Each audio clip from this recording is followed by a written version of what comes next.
APUS government students, here we go. We're starting on our final unit, exam 7, that dives into ideologies and beliefs, and then we'll take a look at some voting issues in the second part of this exam. So I had at one time divided this up into 2 separate exams, but it's just easy just to put it all into one. So it's about 7 lectures, and then we'll have an exam after those 7 lectures. So if you can think about it, we'll get through about half of it this week. We'll get through the rest of it next week, and then you'll be taking your final exam that first week in December. And then from there, we've got a few things to clean up, and then we'll be ready for our final. So only 4 weeks left of the class. Here we go.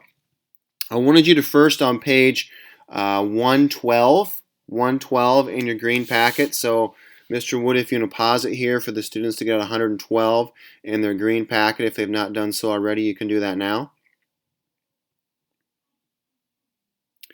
This will prepare you for the quiz that you'll take tomorrow. So I'll be real quick about this, but just go through those that you don't yet have.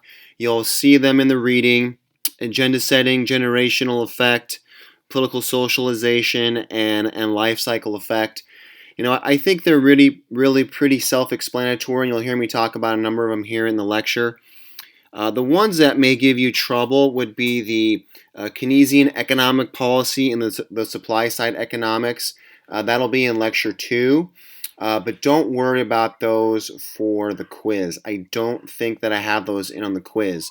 Do look at monetary policy and fiscal policy, the difference between those two, but don't worry about the economic policies of supply side and Keynesian.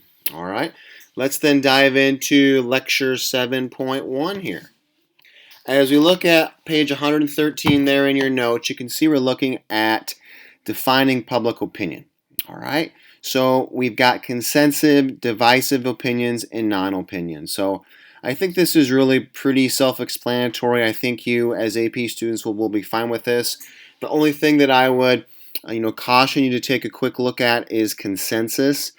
As we think about the term consensus, you know what it means. We think of that traditionally as everyone or 90% in terms of agreement. In the political sphere, it's much less. You can see that hovering around 60% or higher, seemingly a political consensus. All right? On the middle part of page 113, you can see some examples there.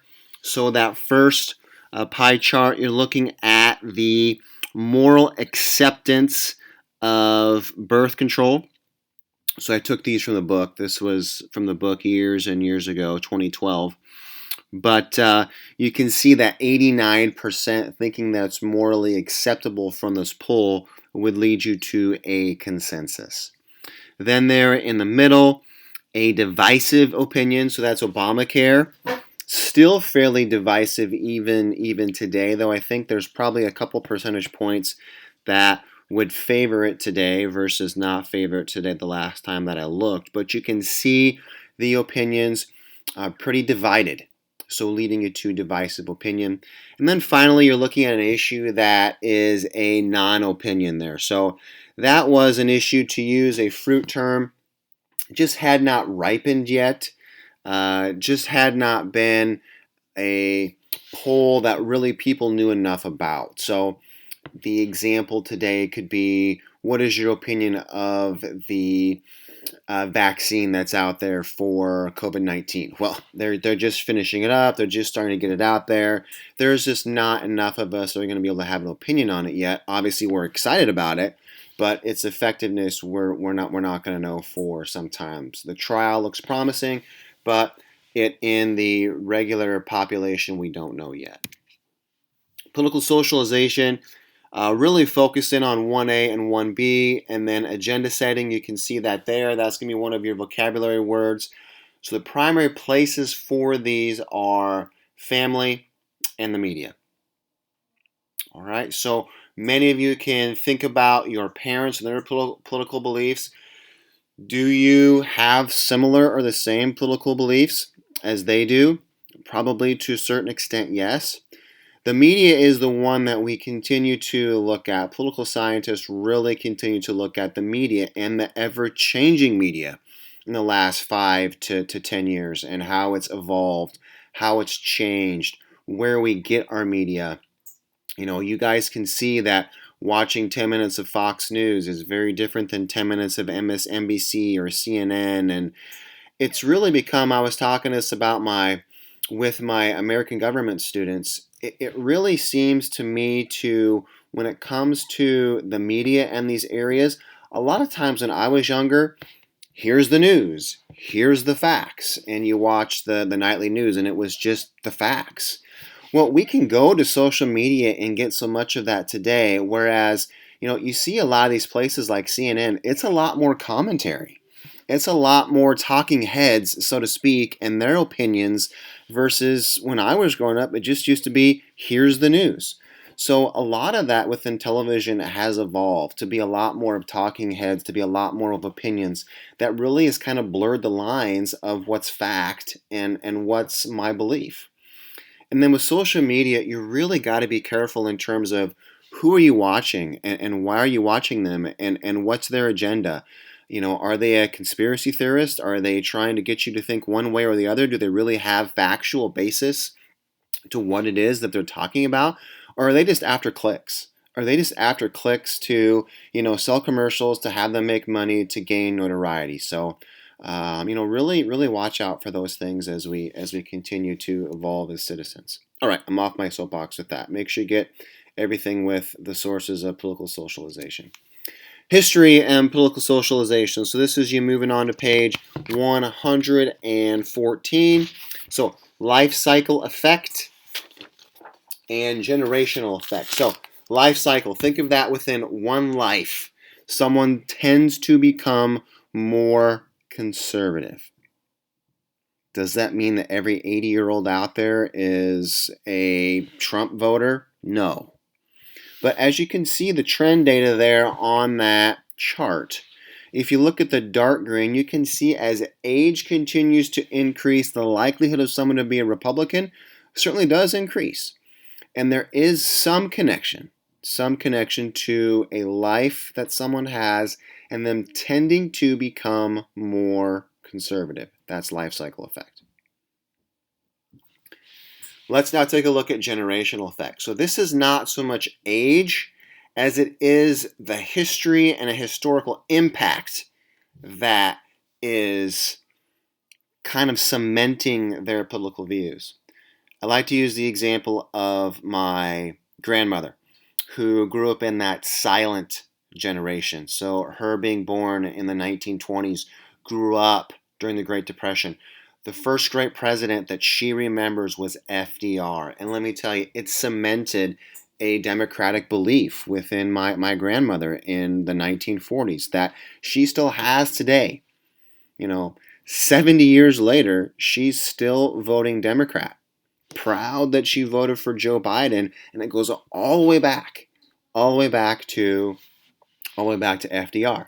Now, my mother, on the opposite end of the spectrum, her growing up in more of a Republican time period, big Ronald Reagan fan. My mother, Fox News, lover, voted for Donald Trump. I think she's more of a generational impact of the opposite side of her generation.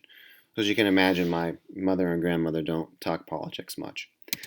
Let's do a quick review here of liberals versus conservatives. So this is the bottom of page 114. And I think you're really, if we look back to the election, I really think that you're getting a good analysis of this on one side versus the other.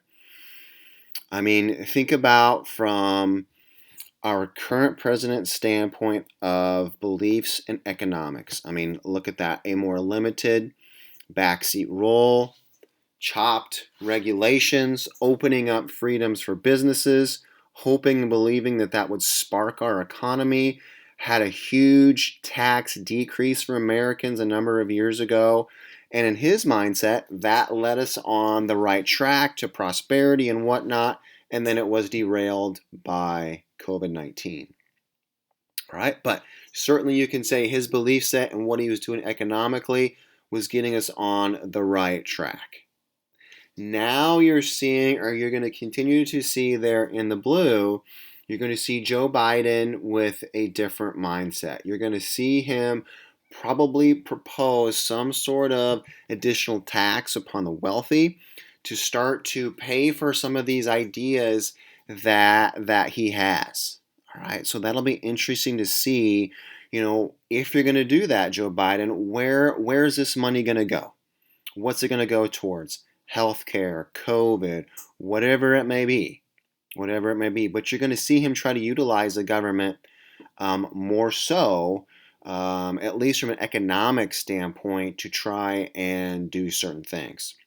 And then I think you're going to see him try and do, I think, some different things when it comes to executive orders versus what you saw our president do with the executive orders that he has now. So it'll be interesting to see in the next few years. I think you'll get a pretty good idea of the differences between these two.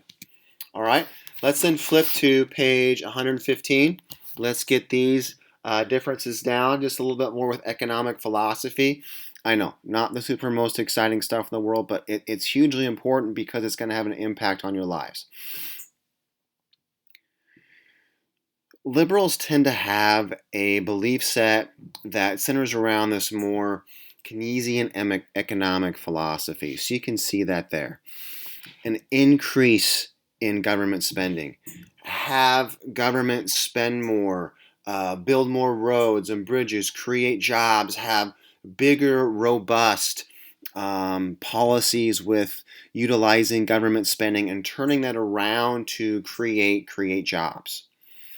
And the decreasing of taxes mainly for the working class. It's going to be interesting to see if our president can play that out, because I think he's going to, when I say president, new president, play that out, because I think he's going to want to increase taxes for certain people, but I think he's also got to realize that some of the people that elected him in the Rust Belt, specifically Pennsylvania, Michigan, and those areas, those working class folks are going to say, don't you dare increase my taxes. And if he does, I think he could alienate some people. But this belief of government first, increasing government spending, decreasing taxes for the working class, to a certain extent increasing taxes for the more wealthy, more regulation of different industries and businesses within the economy to help drive our economic success.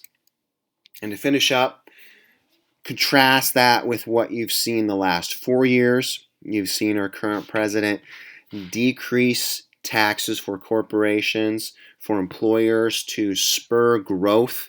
Why do that? Why give that to him? Well, what this supply side economic belief would say is, well, if you decrease taxes for employers and corporations, they can go and hire more people. That's great. That's wonderful. They can decrease prices of products. That's great. That's wonderful. That's the engine that fuels the economy and the belief of this group of people. So you see supply side economics, mainly sometimes called Reaganomics, a big time period in the 1980s when this came to fruition. Our current president, a big believer in that. If you quickly, I'm running out of time here, I've only got 15 minutes with you. If you take a look at the questions there at the bottom of page 115, let's take a look at those real quick. So Republicans, not going to be A. It's going to be B. It's going to be B. All right. C is not correct because they would probably desire some restrictions with abortions, and they're not going to support D. So B for that one. And then our last one, Democrats of today, not A. Not a flat tax. That would be a flat tax is like everybody pays the same percentage. C is going to be your best answer there, because D is they're going to want to increase in social programs. All right. So again, we just kind of had to lay the groundwork here with 7.1. There's going to be a lot more interesting things that we'll take a look at. But thanks for sticking by for this 15 minutes here. Get yourself ready for that quiz tomorrow, and I will see you soon. And yes, I'll get you guys a little video of Liam as well. So take care, everyone, and we'll see you soon.